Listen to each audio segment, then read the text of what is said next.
Hare Krishna. So today we're going to be doing the 17th part of our Bhagavad Gita section of the Bhakti Shastri course. We're going to be completing chapter 8, and it'll be verses 16 through 28. And of course next week then we'll start number 9. So far in our section, the middle section, Prabhupada says, of chapters 7 through 12 are exclusively about bhakti. I have a quote from the purport at the end here, where he mentions how that's the real precious section in the middle, and the outside, the beginning 6 chapters and the ending 6 chapters is like protection. Protects that beautiful inner portion.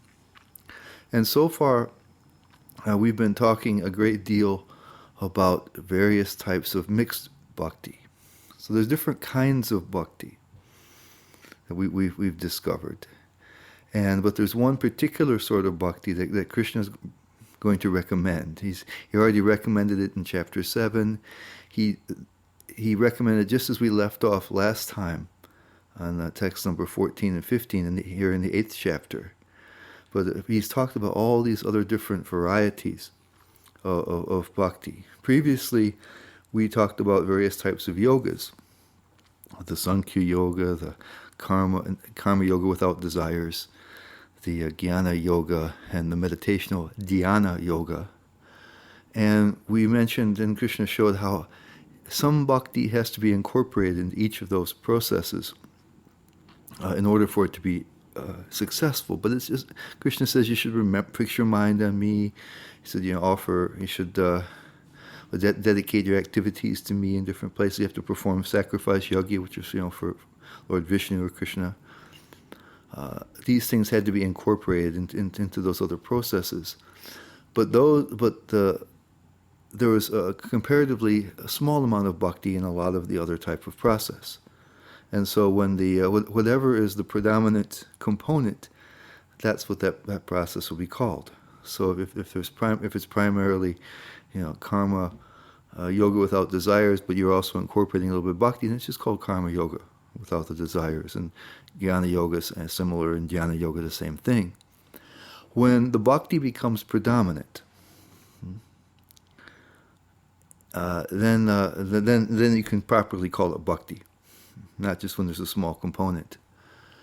And then we found out, though, that it can be also mixed in a couple of different ways. You can have a particular desire that you want to fulfill with the bhakti. The bhakti is not an end in itself, but rather a means to an end. Right?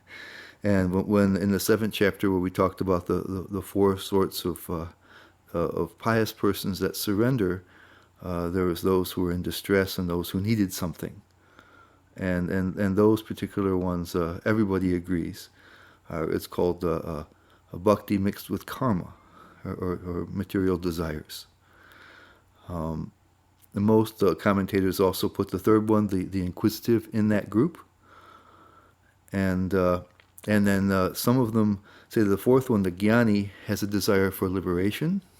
Some of them say like that. And so you can have that sort of situation. Liberation is a much more refined goal. It's nothing material, but the purpose of it is to become happy yourself. Prabhupada says it has a selfish component to it. We read that in one of his purports already. Others say, and so you can have that kind of situation where the bhakti has it's a means to an end. And so and then we found out that some commentators say that the jnani that's mentioned in chapter 7 amongst the 4 pious persons is without desires, even for liberation, but is attached to the process of jnana a little bit. So you can have it mixed in 2 ways: mixed with another desire. Otherwise, a bhakti is not a means to an end, but it's a life. It's the end. It's both the means and the end. and it's self-sufficient. So the other thing, so with others, they can also be attached either to their karma yoga, they can be attached to their jnana yoga, they can be attached to their dhyana yoga, and not just fully take shelter of bhakti. So there can be the purpose can be mixed, and also the practice can be mixed with other practices, and that causes, we saw, different results. Right? That either one is successful, can actually go to Krishna's planet. It's called Salokya liberation, same planet, Salokya. And if they're more intense, like the Jnani that's mentioned in chapter 7, so they can attain what Vishwanath Chakravarti Thakur says is Shantarati or Shantarasa, where the devotee is not only is maybe on the same planet, but has a closer relationship, is conscious of the Lord all the time. But that the mood is one of it's like admiration,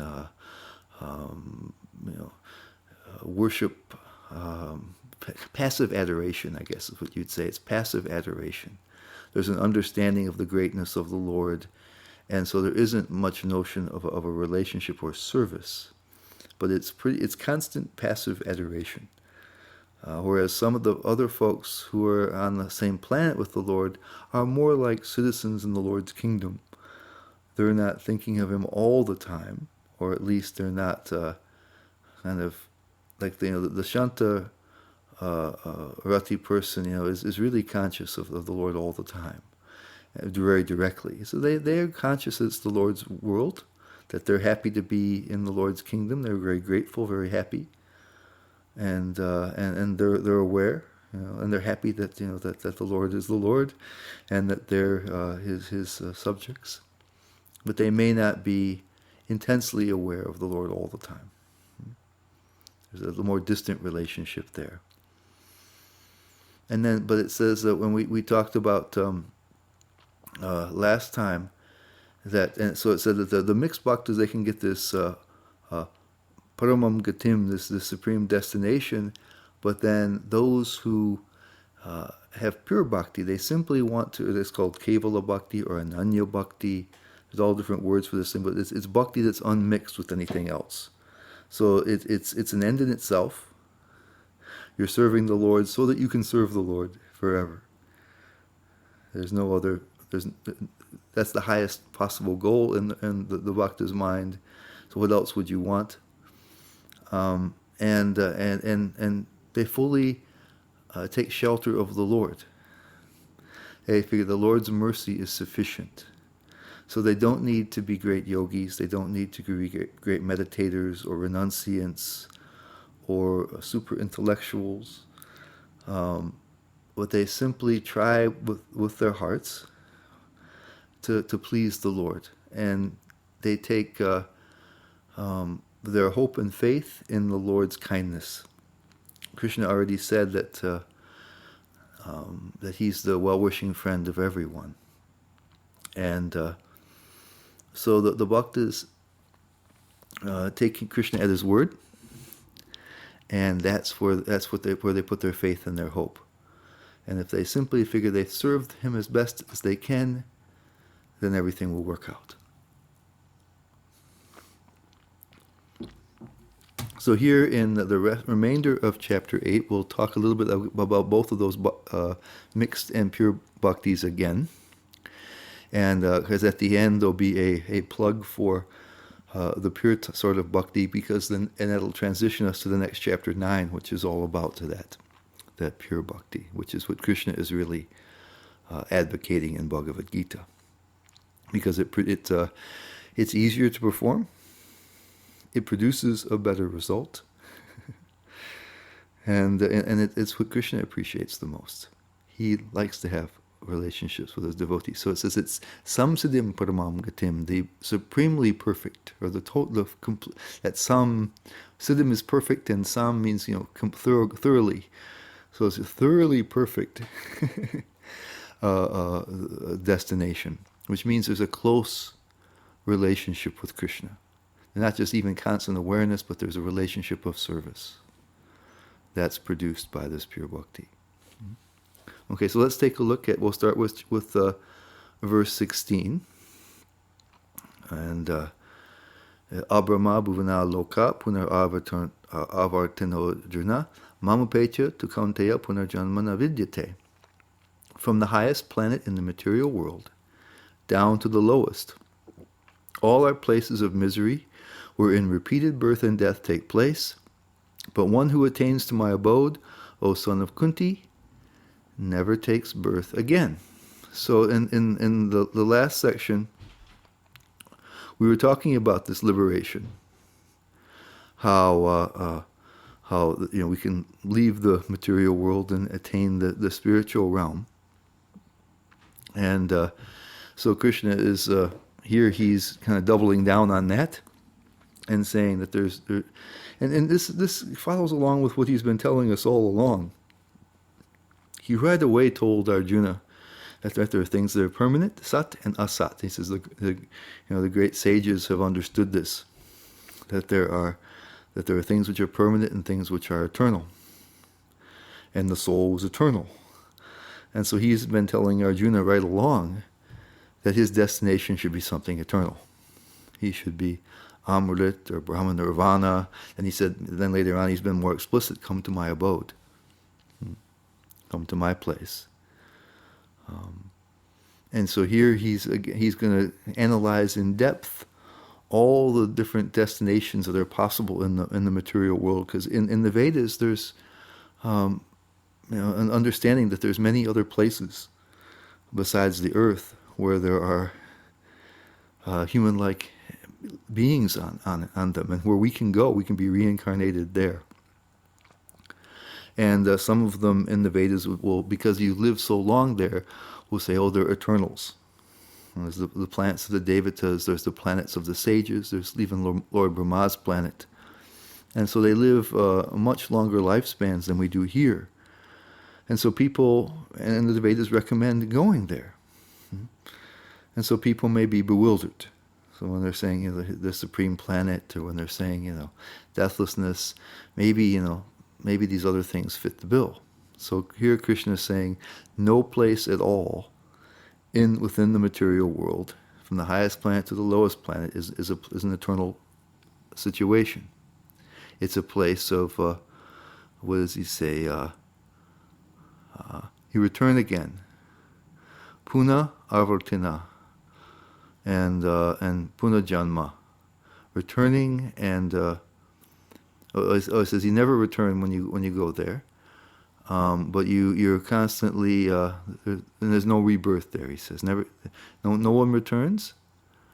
Where does it say places of misery? Well, he's mentioned that already before, that the material world is temporary and miserable.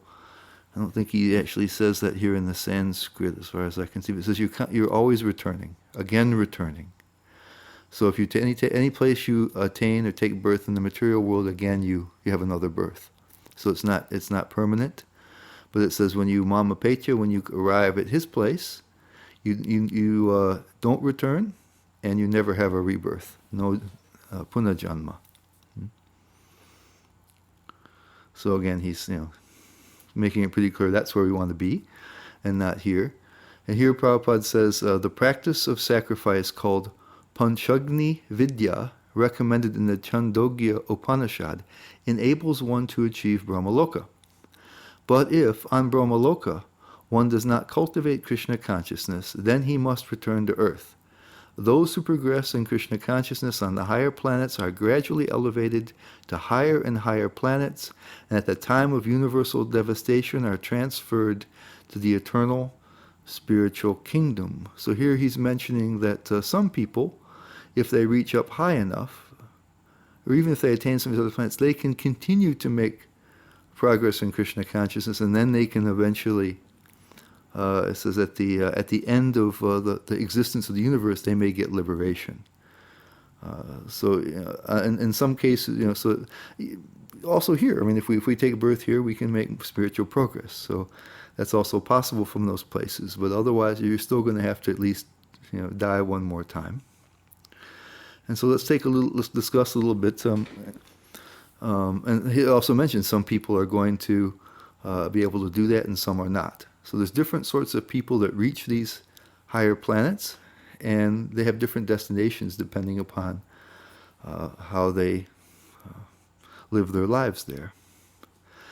So generally, people who move to the higher planets, they do it from pious karma. Sukritas. And if they have enough pious karma, they can go up to there's really kind of three destinations that we talk about. First of all, you can go to the planets of the Devatas. That's called Swarga. That's the most common destination, where the Devatas, Indra, Chandra, Varuna, they stay up to the moon god Soma, are living, and they're the kind of immediate controllers of a lot of this world. And so that usually when somebody performs a lot of good karma, that's what this means. That's what Prabhupada called this Panchagni Yagya. It meant performing either sacrifices or other types of pious activities. Usually that's the destination for people with pious karma. And there they live quite a long time. So every 24-hour period on those planets is equal to a year here. So they live quite a long time up there. The circumstances are much better than here. Much more pleasant there. People are much healthier. They have this ability to have all kinds of enjoyment. It's considered to be a much better situation.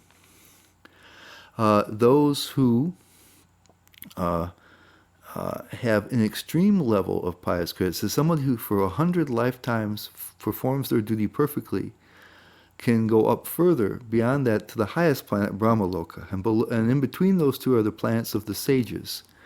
And it's called Maharloka, Janaloka, and Tapaloka. And those places, the sages reside. And so generally, some people can reach there with super, intense pious credits. Mostly, though, it says it takes knowledge and renunciation to attain up to those levels. Okay? So in the planets of the Devatas, you have people with pious credits.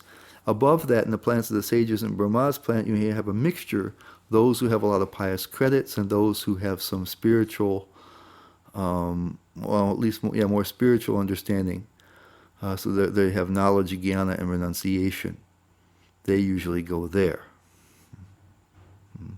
And then, those people particularly will have the opportunity to develop more in their spiritual lives, and they then, at the end of the universe, may achieve liberation. The persons with pious karma, unless they also, through the good association, increase their spiritual understanding, when their karma runs out, they fall back down. They come back to earth. So that's why it says it's a place of birth and death. And those who live in the planets of the sages or on Brahma's planet, they live for the remainder of the existence of the universe. Brahma and all those people, they live to the end of the universe. Much, we'll see that's much longer than the Swarga Loka people live. Now, Baladeva Jabushan, he mentions there's a third category of people to be found in these different places. And he says that there are some devotees of the Lord who are destined for liberation. They're mature in their devotional practice, but they have some curiosity. They understand that the Lord has created everything. And they understand there's all these wonderful places in the material world, with all these incredible beings up there. So they want to check it out. So on their way out, they become tourists, more or less. And they may go to the heavenly planets where the Swarga Loka, where the Devatas are. They may go to the And from there they may travel on to the planets of the sages and all the way up to Brahmaloka. It says they may desire to. It says in the Bhagavatam that they may desire to be like there's a certain type of yogis who can just travel throughout all outer space without any vehicles. They can just travel at their will very quickly. They might want to see what that's like. And then they can stay any place as long as they want until they check it out, and they can move right on. And once they achieve Brahma's planet, they also have a choice. They can hang there for a while, or they can continue on. So you may see those persons. So their situation is they're already destined for liberation, but they're just kind of doing a last little tour out of curiosity and wanting to appreciate the amazing creations of the Lord. So, but here you can see no matter what, except for those people, everybody's at least going to have one more birth. Right? Even Brahma, he's going to he'll have one more death, actually. He'll die, and those who achieve liberation, the ones who are devotees, they're just traveling through. They're not going to take, they've already died for the last time. They're just passing their way out. Brahma and all of the other advanced persons, and especially in the upper portion of the universe, who can be liberated after the destruction of the universe, they will die one more time. They will not be born again. They will achieve their spiritual forms. And everybody else, there's sages who aren't fully developed enough, the devatas who are not spiritually elevated enough, the people still on earth who aren't eligible for liberation, and they have to keep dying and taking birth until such time as they can get out. Okay. So therefore, all those places are at least their places of birth and death. People are coming up and taking birth there. Sometimes they're falling back down. Otherwise, they're at least dying and going to being liberated at the very least.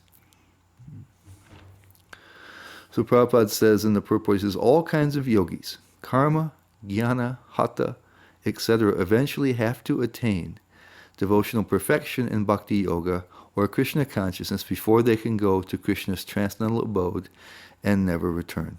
So he's saying this is only bhakti takes you there, is really what he's saying. It can be mixed a little bit, and it takes you to different circumstances there, but it has to be something that's predominantly bhakti, enough to be called bhakti, to do that. Something mixed with a little bhakti is not gonna do it. Okay, so text 17, by human calculation, 1,000 ages taken together form the duration of Brahma's one day, and such also is the duration of his night. So now we're gonna get into the vast time scales that we find in those upper planets, which will seem almost like eternity to us, but Krishna's already said it's not. So 1,000 ages, and this means not just ages means yugas, but it doesn't mean just a single yuga. So there's a cycle of 4 yugas that happen, kind of like seasons that happen on the earth, and the whole cycle of them, it's what is it, like 8 million years, I think, around there. It takes to complete one cycle or so, but it's called a Chatur Yuga. 1,000 of those cycles of all 4 yugas make up the day of Brahma, his waking part of the day, the daylight time, and then the same period is the duration of his night. So 2,000 for his 24 hours, 2,000 cycles. And Prabhupada gives us a calculation here. He says, these 4 yugas, rotating 1,000 times, comprise one day of Brahma, and the same number comprise one night. Brahma lives 100 of such years and then dies. These 100 years, by earth calculations, total to 311 trillion 40 billion earth years. By these calculations, the life of Brahma seems fantastic and interminable, but from the viewpoint of eternity, and this is beautiful how Prabhupada puts this, it is as brief as a lightning flash. In the causal ocean, there are innumerable Brahmas arising and disappearing like bubbles in the Atlantic. So it says in the Vedas that there's millions of universes, and they're being created by Mahavishnu, and they're coming out of the pores of his skin, and they last as long as was his one breath, by his calculation. So that 311 trillion 40 billion years by Earth calculation, Earth time, that happens as one breath of Mahavishnu. And then there's periods where he's creating these universes, and there's periods where he's not doing anything, where everything is dormant. So it says in that case, it says it says brief as a lightning flash. It's like for Mahavishnu, it's as brief as a breath. Elevated sannyasis, we said renunciation is one of the things that gets you to the planets of the sages in Brahmaloka, are promoted to Brahma's particular planet, Brahmaloka, which is the highest planet in the material universe, and which survives all the heavenly planets in the upper strata of the planetary system. But in due course, Brahma and all the inhabitants of Brahmaloka are subject to death, according to the law of material nature. So, a place of death. And then here in 18 it says, at the beginning of Brahma's day, all living entities become manifest from the unmanifest state, and thereafter, when the night falls, they are merged into the unmanifest again. And at 19 it says, and again, when Brahma's day arrives, all living entities come into being, and with the arrival of Brahma's night, they are helplessly annihilated. And Prabhupada says in the purport, he says, in the day they receive various bodies for material activities, and at night they no longer have bodies but remain compact in the body of Vishnu. Then again they are manifest at the arrival of Brahma's day, bhutva praliyate. During the day they become manifest, and at night they are annihilated again. Ultimately, when Brahma's life is finished, they are all annihilated and remain unmanifest for millions and millions of years. And when Brahma is born again in another millennium, they are again manifest. In this way, they are captivated by the spell of the material world. So here it's saying that what they're talking about here about the living entities are all the entities up to and including the Swarga Loka, the planet of the Devatas. They are all subject to destruction, a devastation at that end of the 1,000 yuga cycles. They remain devastated during the night for another 1,000 yuga cycles worth of time, and then Lord Brahma creates them again. So everything in the universe up to and including the Swarga Loka, that's destroyed and recreated, or at least the living entities, says it's there's fire and then there's flood that covers everything. And so they're all depopulated. The planets up to Swarga Loka are completely depopulated at the end of Brahma's day and repopulated at the beginning of the next day. So that's how they say they're unmanifest. They're there because it says the residents of those planets remain in Garbhodakshaya Vishnu. I think this is Garbhodakshaya. Prabhupada just says they're compact in Lord Vishnu. It should be Garbhodakshaya Vishnu during the night and receive appropriate bodies according to their karma the next day to carry on with their material lives. The residents of the planets of the sages and Brahma's planet are not subject to destruction as are those below. They are able to witness the passing of Brahma's days and live until the end of Brahma's life. So when Krishna is talking about these entities becoming manifest and unmanifest, that's a destruction that's happening. Every time Brahma's day is over, they're destroyed. Every time the next day starts, they're created again. So unmanifested and they go. The souls go into the body of Garbhodakshaya Vishnu. At the end of Brahma's life, all souls who are not liberated go into the body of Mahavishnu. The whole universe is destroyed. And then they have to wait until the process of creation starts again. Well, if the universes are still being created, they can again take birth. But then, at some point, if they're still in some universe, when Mahavishnu pauses creation, then they go into his body, and they have to wait until he starts again. Prabhupada says this is how they're captivated in the material energy. We don't know how many times we've done that. And the lifetime of universe is one breath of Mahavishnu. We mentioned that. So then Krishna contrasts those things. He says, and first he mentioned, he said, look, my place, you don't take birth. There's no death, no coming back. Right. Every place in this universe is a place of birth and death. And so now he explains more. He says, Prastasmat tu bhavanyo vyakto vyaktat sanatanaha yacha sarveshu bhuteshu nasyatsu navanashyati. Yet there is another unmanifest nature. So he's this avyakta and vyakta, unmanifest and manifest. There's a little poetry going on there. With the living beings, it meant that their bodies were destroyed and they got new ones. They were unmanifest when there weren't any bodies present, and then they came. But here he's saying that there's, and here it's more like invisible. He has a world, a place, an abode outside the material creation, which we can't see, but it's unmanifest in that sense. And he says there is another unmanifest nature which is eternal, sanatana, and is transcendental, para, to this manifested and unmanifested matter. So the living beings, their bodies are being destroyed and created, and the whole universes are being destroyed and created, and there's that period where they're all dormant. So it says the matter is, sometimes it's taking different shapes, and sometimes going completely dormant, or at least, and in the middle time it's changing shapes all the time. He says when all this world is annihilated, that part remains as it is.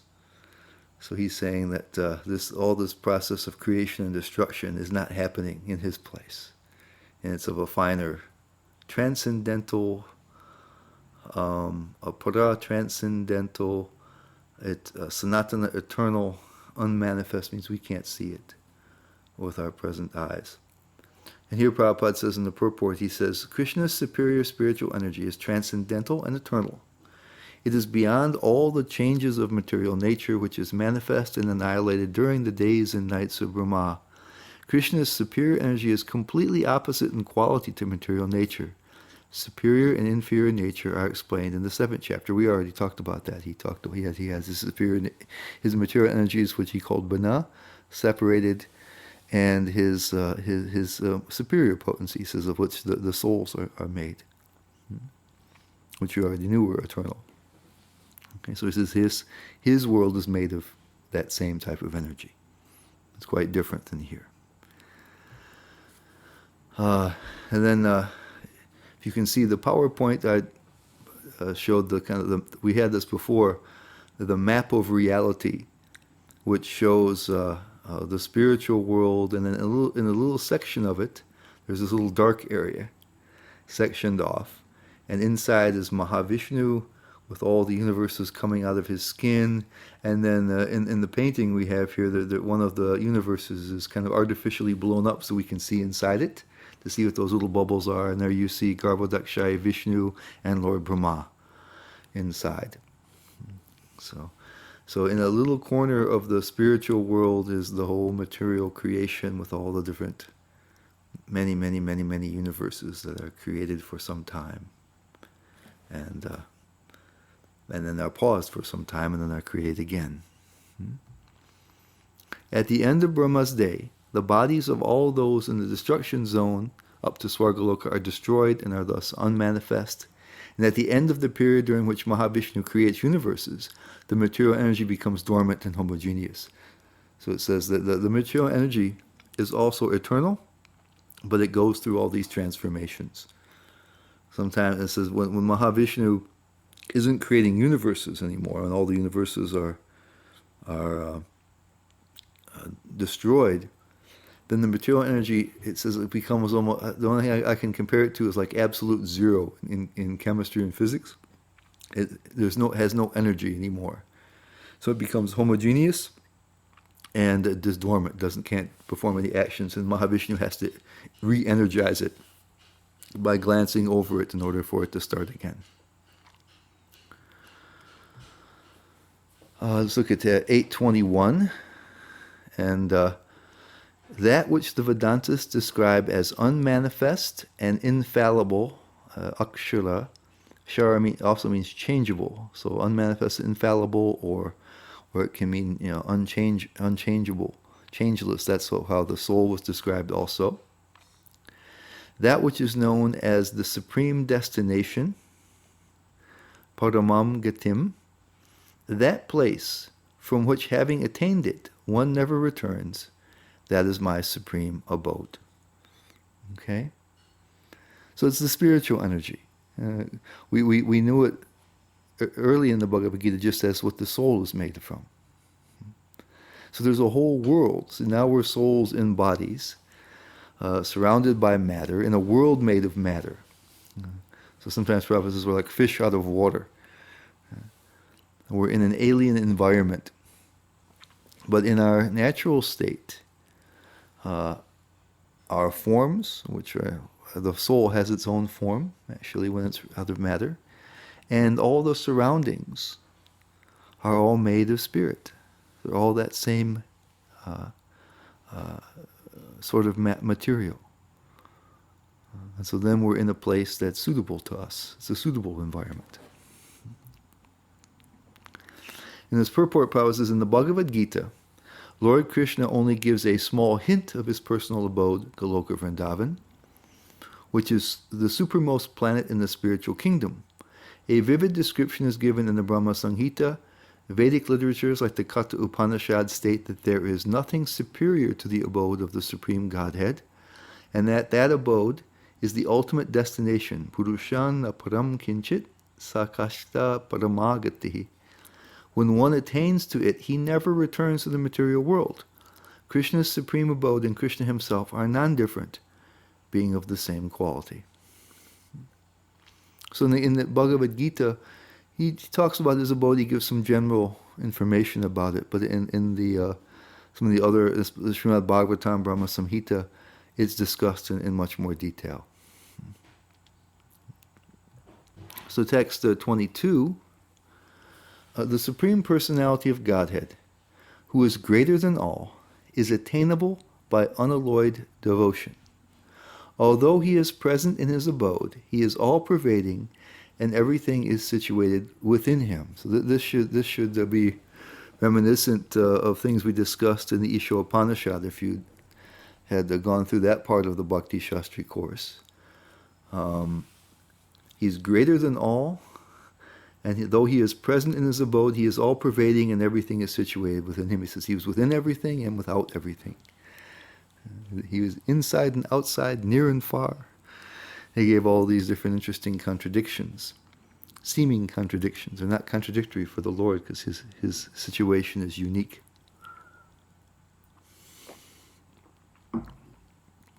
Prabhupada says in the purport, to enter Krishna's supreme abode, or the innumerable Vaikuntha planets, is possible only by bhakti, devotional service, as clearly indicated here by the word bhaktya. No other process can help one attain that supreme abode. And so he mentioned that previously. He repeats it for emphasis here. And also he says, as far as this material world is concerned, although the Lord is always in his supreme abode, he is nonetheless all-pervading by his material energy. So by his spiritual and material energies, he is present everywhere, both in the material and in the spiritual universes. Yashantastani means that everything is sustained within him, within either his spiritual or material energy. The Lord is all-pervading by these two energies. So one of the things that Krishna is he's going to bring this up more in chapter 9. But there's Krishna's situation, we found this out in the Isha Upanishad. and we'll find out also if we go into Srimad Bhagavatam someday, that that Krishna is not an ordinary entity. He's not even the most powerful of beings, but he actually encompasses all of existence if you look at him technically. So he has his form, he has his personality, but he's not a being like us who is within the rest of the world, within time, within space, within a world that's actually outside of him. Because it mentioned in the Ishopanishad, and Krishna's been mentioning here also in Bhagavad Gita, how everything is coming from him. He's the source of all the energies. And unlike our experience, like if I create something, it usually means that I've used material that's already present. If I build something or invent something, even if I create something in my mind, I'm using the mind to do it, which ultimately isn't me. Krishna the mind is one of his creations, one of his energies. So Krishna, when he creates, there's nothing else. There's nothing else outside of him to create. If it's there, it's his creation. And when he creates it, it doesn't, in one sense, separate and have an independent existence. Remember in chapter 7, he says, everything is resting on me, like pearls on the thread. So he creates and sustains everything. So it's really an extended part of him. Everything is. Space, time, us, everything. Let's see. So he has. So usually, we were discussing how usually if someone has a form, that means we're limited. I'm stuck in space and stuck in time, in one location. But Krishna is not. Space and time. He's conscious of everything. He controls everything. He can make everything different if he wants it to be. And he's not restricted in any way. Because he's not in a separate reality. The reality that he seems to be inside of is just him. And he can manipulate it any way he likes. We heard already about how he's within everything as the super soul, and here he says he's sustaining everything. Everything is within him in that sense, because it's all his existence. That's how he's putting it.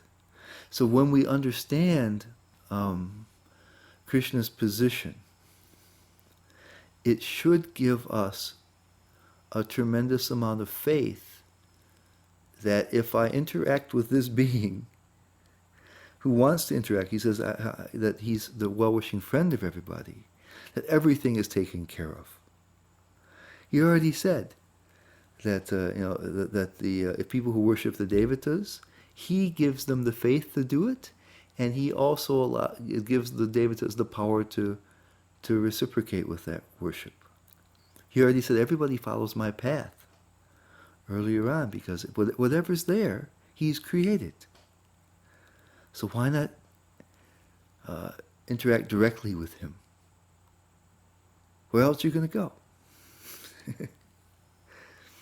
Okay, so that's what's being said here, and then the word here in the verse was ananyaya, unalloyed. Prabhupada translated, or undeviating, and so that particularly then defines this as pure bhakti. It distinguishes the type of devotion spoken of in this verse from the various types of mixed bhakti described in this and the previous chapter. A bhakti can be mixed with separate desires or with separate processes, but this is not. While the mixed bhaktas can take one to the spiritual planets, it is pure bhakti that brings one close to the Lord in a relationship of service. We mentioned that before. Then text 23, he says, O best of the Bharatas, I shall now explain to you the different times at which passing away from this world the yogi does or does not come back.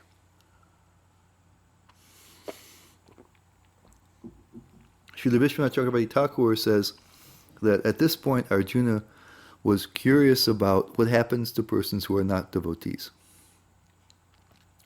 And there's certain understandings that are given in the Vedas, where people will go under different circumstances. And so Krishna is now going to talk about that. He's going to first talk about jnanis, and then he's going to talk about those who are karmis, who perform pious activities. And that's what that's how they look at these next three verses.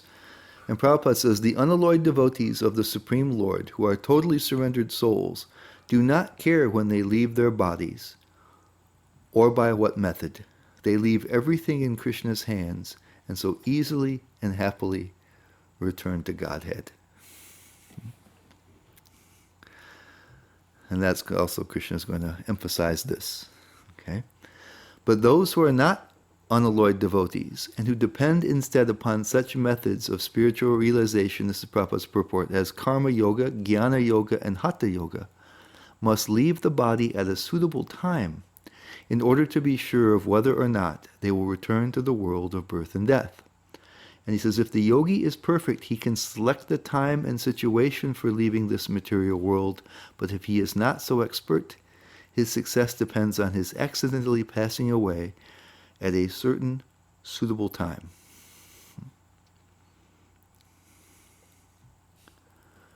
And Prabhupada also says, according to Acharya Baladev Vidyabhushana, the Sanskrit word kala is used herein refers to the presiding deity of time. Or it says that because there are different times that are talked about here, when the people depart their bodies. And so actually Baladev Vidyabhushana says there's different deities presiding over those different times. That's what he says. And both Baladev and Vishwanath Chakravarti mentioned that Krishna is describing two paths traversed by different people upon leaving the body, and that they come in contact with the deities presiding over the various aspects mentioned in the next two verses. Srila Prabhupada confirms this in the purport to the next verse. So let's look at the two paths then. There are times, but there are also paths. It says because let's look at it first. It says those who know the Supreme Brahman. So these are jnanis. They're Brahmavida jana, persons who understand Brahman. Those who know the Supreme Brahman attain that Supreme by passing away from the outside, from the world, during the influence of the fiery god, Agni, in the light, Jyoti, at an auspicious moment of the day, during the fortnight, the Aha, the Shukla, the white fortnight, the fortnight of the waxing moon, or during the 6 months when the sun travels in the north. That's Uttara Ayanam. And there's deities, the deity of fire, deity of light, the deity of the day. There's the deity of the bright fortnight, deity of the 6 months where the sun passes on the northern side. So it says when those people leave at that time, they proceed to these deities who help them on their way. So the Vishwanath Chakravarti Thakur and Baladev Vidyabhushana, they call them paths. And Prabhupada says a similar thing here. You see in the purport, he says, when fire, light, day, and the fortnight of the moon are mentioned, it is to be understood that over all of them there are various presiding deities who make arrangements for the passage of the soul. At the time of death, the mind carries one on the path to a new life. If one leaves the body at the time designated above, either accidentally or by arrangement, it is possible for him to attain the impersonal Brahmajyotir. So it's somebody who's qualified. So it says they need to be qualified and they have to have this leave at the appropriate time to be helped by these particular deities. And both Srila Prabhupada and Vishwanath Chakravarti Thakur see this verse as referring to a jnani attaining impersonal Brahman liberation. Because there's not bhakti here. They don't seem as bhaktas who are going to Krishna's planet. Baladev Vidyabhushan, though, points out that there are some people, the devotees that want to kind of tour everything. And so they also travel by that path. That's how they do it. They go see those same. This is mentioned also in Srimad Bhagavatam in the second canto. Second canto, second chapter. And there's like text 22. In the 20s, there's several verses where it talks that some of these, Prabhupada calls them mystic bhakti yogis, who are raising the life air up he called it Sat Chakra Yoga in the last time. Raise the life air up to the top of the head. Those who are qualified will go directly to liberation. But there are some that have these desires, as Baladev Vidyabhushan mentioned, to see these other places first. And so then they describe how they goes to the fire god, and they say that there's other deities, even that's not mentioned here in Bhagavad Gita and some of the other Upanishads. So they help them on their way. So the qualified jnanis who are going to seek impersonal liberation, and these devotees who want to see the Lord's wonderful creation on their way out take this same path. Text 25 is the other path. This is taken by the persons who are performing pious karma, the karmis. The mystic who passes away from this world during the smoke, that's a Duma, Ratri, night, the fortnight of the waning moon, the Krishna, the 6 months when the sun passes to the south, Dakshina Ayanam, reaches the moon planet, Chandramasam, but again comes back. So this is one of the planets of the Devatas. And Prabhupada says in his purport, in the third canto of Srimad Bhagavatam, Kapila Muni mentioned that those who are expert in fruitive activities and sacrificial methods on earth attain to the moon at death. These elevated souls live on the moon for about 10,000 years. And this is by demigod calculation. Remember, so each day there is a year here. And enjoy life by drinking somarasa. It's kind of a particular beverage that is pleasing and keeps you very healthy. They eventually return to earth. This means that on the moon there are higher classes of living beings, though they may not be perceived by the gross senses. And it says, Srila Prabhupada, Baladev Vidyabhushana, and Vishwanath Chakravarti Thakur all agree that this path is taken by those performing pious karma. So, the fast for the jnanis, path for the karmis. And to be successful, they have to leave at the appropriate time to take help from the deities governing these elements and times. Guide them on their path. 826. According to Vedic opinion, there are two ways of passing from this world, one in light and one in darkness. When one passes in the light, he does not come back, but when one passes in darkness, he returns. Now we're going to see at the end that Prabhupada doesn't entirely agree with the one that says that they do not come back, because there's a caveat here. They apparently don't come back because they stay in the Brahman effulgence for a long time. And so it appears they don't come back, but ultimately they do. And Prabhupada seems to refer to that in one of the later purports. Prabhupada says in the purport, he says, the same description of departure and return is quoted by Acharya Baladev Vidyabhushana from the Chandogya Upanishad 5.10, 3 through 5. Those who are fruitive laborers and philosophical speculators, from time immemorial, are constantly going and coming. So this is what he says. It's interesting, see. Actually, they do not attain ultimate salvation, for they do not surrender to Krishna. So here he's saying that that both of these people, see, Krishna is saying one of them doesn't come back, the jnanis who pass in the light in the one path, And the other ones, the karmis, they go to the moon planet but come back. But here Prabhupada says at the bottom, he says actually they do not attain ultimate salvation, for they do not surrender to Krishna. So both of these guys are going and coming. And there's what I believe that Prabhupada is referring to, because it says, now we know that all the fruitive laborers, as he calls them, the karmis doing pious activities, they all come back. And we know the unsuccessful jnanis come back. He said that even if they're qualified, if they're not qualified, of course they won't be liberated. And if they're qualified but don't leave their body at the right time, he says they'll be unsuccessful. So they come back. All right? But it seems that Prabhupada talks about all of them are coming back. And because he says they don't attain, they don't take shelter of Krishna. And there's a famous verse that Prabhupada quotes so much from the Srimad Bhagavatam. It's when Krishna was, when Devaki was pregnant with Krishna, and the Devatas, all the demigods, came and were offering their prayers to the Lord in the womb. And it's Srimad Bhagavad, 10th canto, 2nd chapter, text 32. Prabhupada quotes this verse a lot. And it starts out with a little, it's bracketed, that it's not part of the verse, but it just explains, kind of sets up what's being said here. So someone may say that aside from devotees who always seek shelter at the Lord's lotus feet, there are those who are not devotees but who have accepted different processes for attaining salvation. What happens to them?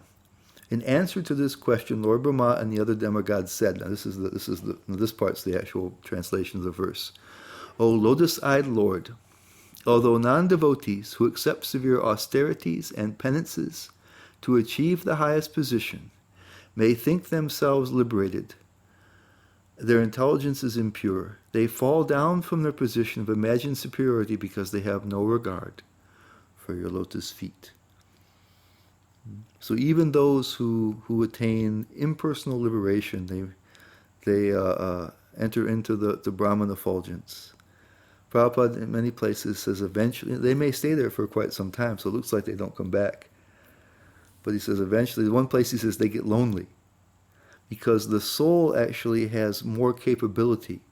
We heard in the Ishopanishad that the Lord has these three energies. A Sat, which is eternity or existence. Chit, consciousness, knowledge. And Ananda, blissfulness. They're also given different names. Sandani for Sat, Samvit for Chit, and Hladani for bliss and pleasure. And it says that his the glow from his body, the glow from the spiritual world. So when you exit, we saw that map of the spirit of the reality, and the material part of the creation is this little dark little position, enclosed area of the spiritual world that's dark inside. When you penetrate the covering of that, the first thing you see is the brightness of the spiritual world. Everything is effulgent. We'll hear about that later in the Bhagavad Gita. And that's that is the Sat. It has the quality of permanent existence. Okay? But not consciousness, or knowledge anyway, not knowledge and not the bliss. The super soul, Paramatma, Prabhupada says, has both. It has existence, he has existence and knowledge. But the bliss part comes with the relationship, it comes with the interaction of the spiritual energy. So the Paramatma is there controlling and being a witness, but Krishna and some of the other Vishnu forms are interacting with the spiritual, with their devotees, with Lakshmi or with Radharani or Sita and all the other devotees.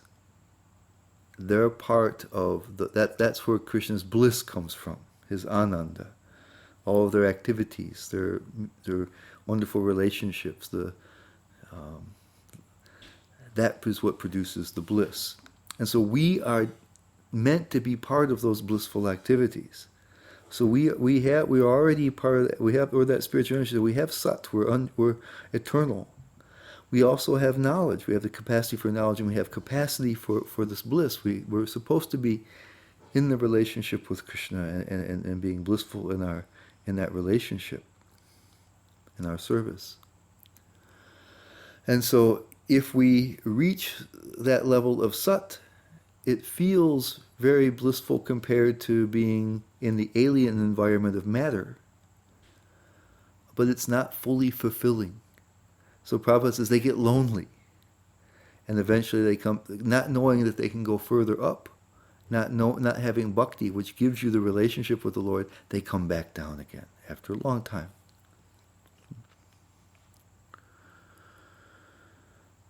So ultimately, they're not successful either. It looks like it, though, because they stay for a long time. So it looks like these people don't come back and the other ones do. Prabhupada says ultimately they all come back, unless there's bhakti.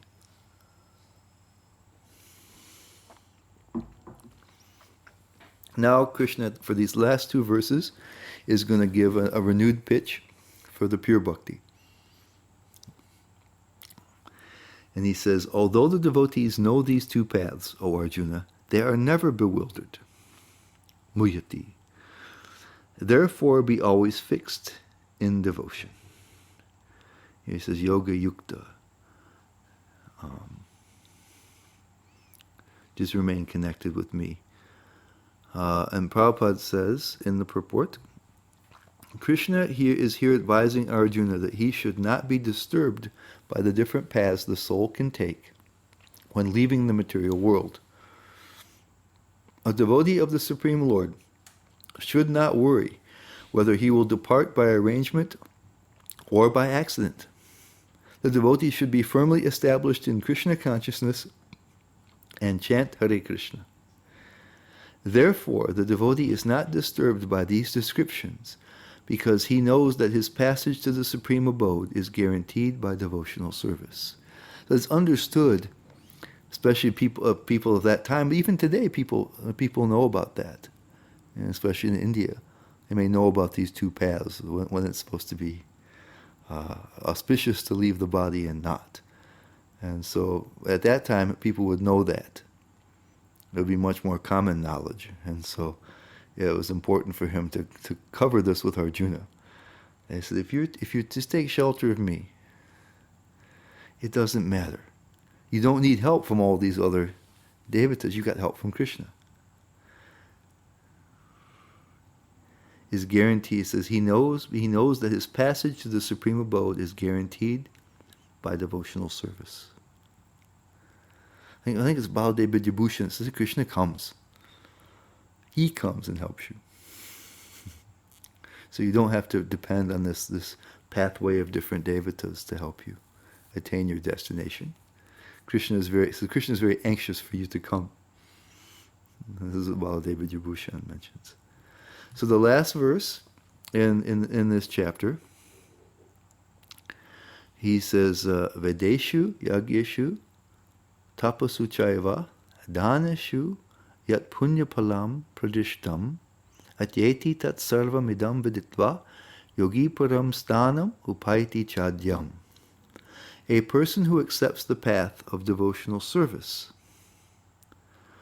is not bereft of the results derived from studying the Vedas, performing sacrifices, undergoing austerities. So there's the Vedeshu, study of the Vedas, Yagyeshu, performance of sacrifice, Tapasu, undergoing different types of austerities, giving charity, Danashu, or pursuing philosophical and fruitive activities, Punya Palam, and where is the... Yeah, and simply by performing devotional service, he attains all these, and at the end he reaches the supreme eternal abode. He surpasses all those. It goes to the Param Sthanam. And Prabhupada says here that this verse is a summation of the 7th and 8th chapters, which particularly deal with Krishna consciousness and devotional service. The beauty of Krishna consciousness, however, is that by one stroke, by engaging in devotional service, one can surpass all the rituals of the different orders of life. And so again, this is, we heard early on that we're supposed to be vyavasa atmaka buddhi. And at the end of the Bhagavad Gita, Krishna will say, give up all types of dharma and just surrender to me. So again, Krishna is looking for that focus, that understanding and determination that says, I'm simply going to deal with Krishna. I don't require anything else. There's no other paths that are required. There's no other objective that is worthy or required. That simply by worshiping Krishna, everything. This is Prabhupada mentioned that when we looked at 241 in the commentary in his purport. He said that this is the definition of faith. That simply by serving Krishna, everything is accomplished, and that produces this vyavasa atmaka buddhi, fixed determination and understanding. And so in these last two chapters, Krishna's been giving us a foundation for that. He's been doing a couple things. He's been giving us a way to always remember him. We'll discover that's what's attempted. That's what we're trying to do when we practice devotional service. We're trying to always remember Krishna and never forget him. This is what we'll find out in the Nectar of Devotion. And we heard how the yogis, that's what they do. They remember Krishna in their meditation. And so Krishna has been giving us ways that we can always remember him, even if we can't do as the yogis do and withdraw our attention from the external senses, because everything is Krishna's energy. So he kept giving us ways. He's the taste of water. He's the life and all that lives. He gave us various ways. He's going to do that a lot more in chapter 10. And he's saying that everything, the living beings, everything that's alive here, and on all the inanimate things are his energies, either just his external energies, material ones, or a combination of the spiritual and the material energies. So everything that you see is related to Krishna. So he's been giving us a way to remember Krishna and to meditate on him without having to do the yogic thing, which is very difficult. And he's also been trying to give us faith that if we just trust Krishna, and who else can we trust? Everyone else is simply Krishna's energy. They're created and controlled by Krishna. So who else are you going to go to? Who else do you need to go to? Because if you go to them, you're still really indirectly going to Krishna. So why go anywhere else? Why have any other objective? If you attain something else, that's also Krishna's energy. Try as you might, you can never get anything besides Krishna. So if we acknowledge that, then we get this vyavasatmaka buddhi, we get this really firm, it's an understanding. Buddhi can be an understanding and also determination, and the two are related. If you understand Krishna's position, then what else could you, and understand that he cares for us, he's our friend, Suridam. And then there's nothing else you could desire. Nothing else makes sense. We have so many desires, but they don't make sense. And so that's Krishna's laying that foundation here in these two chapters, and he's going to do it even more in the next one, where he's going to really talk about, let's forget about all the jnana, let's forget about all the karma, let's forget about all the dhyana and other types of yogas. Let's just talk about how bhakti works.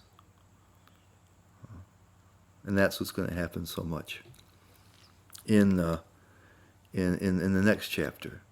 And so Prabhupada says, let's see, he says chapters 7 through 12, this is I mentioned this is the beginning, are the essence of Bhagavad Gita.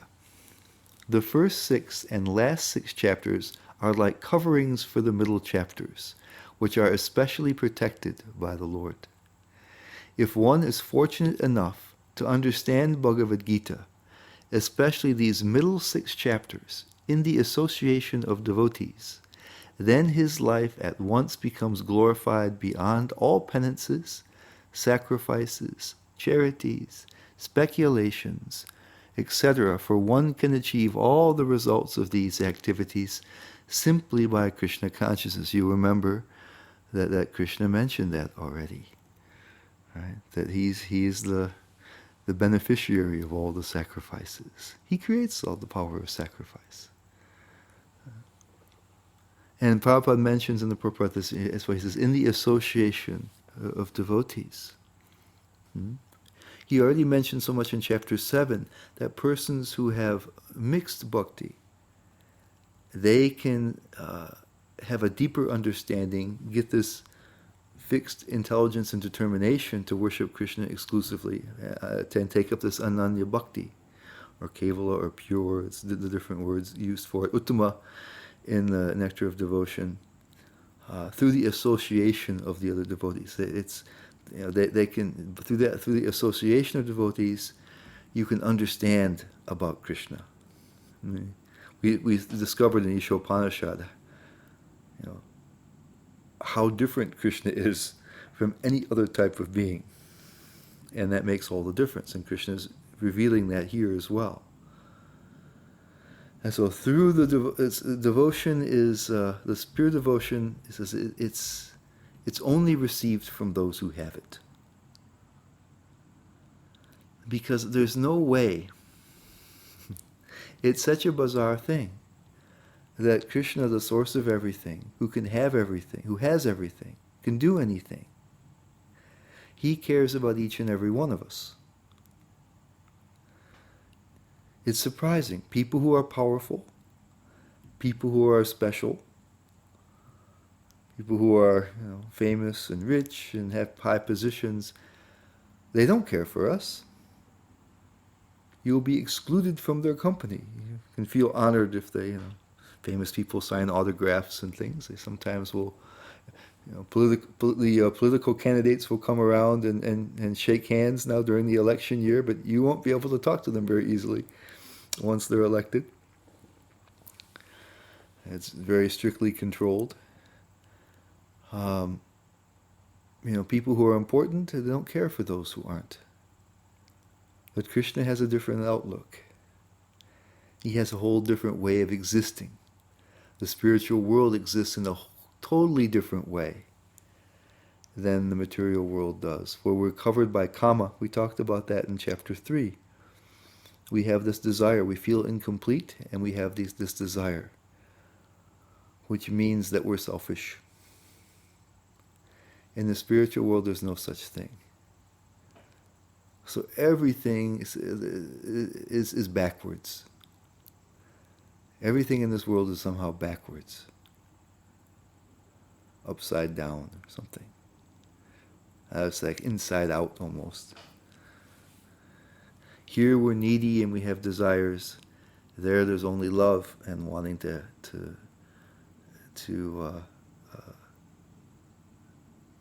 act in such a way to please others.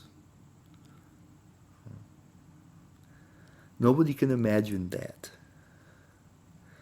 We talked about so much in Ishopanishad that people who want to think about what the Supreme would be like, they never come to this understanding. It's too intricate.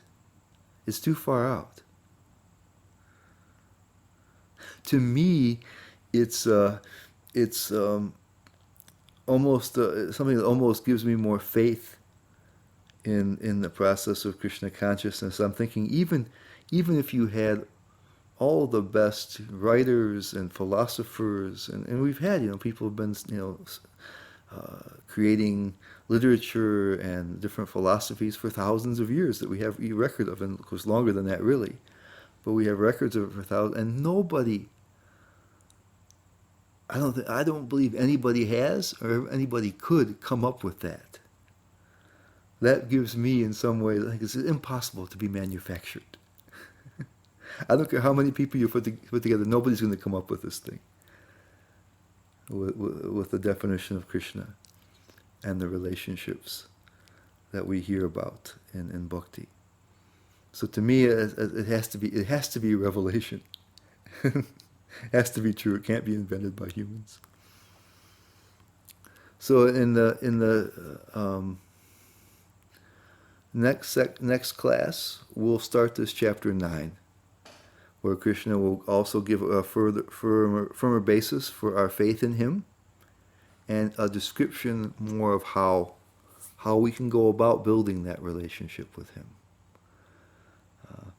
where we don't want anything else. There can't be anything better. And there can't be anything that even comes close. And that we don't need anything else except faith that Krishna is everything, and that he's kind and cares for us. Prabhupada said that was his definition in the Nectar of Instruction. Prabhupada gave of we're supposed to have confidence, right? And that was based, if we looked at his purports, it was based on two things. That in trying to becoming Krishna conscious, that was the best possible thing, so the highest perfection of the human being, and that Krishna was ready to help us, so we could be confident of success. So confident that it was the right thing to do, and confident that even though it seems far out, that it's possible. And you don't need to be a great yogi. You don't have to be able to withdraw your senses and meditate on the super soul. You don't have to have huge amounts of knowledge and renunciation. You don't have to perform so many pious activities.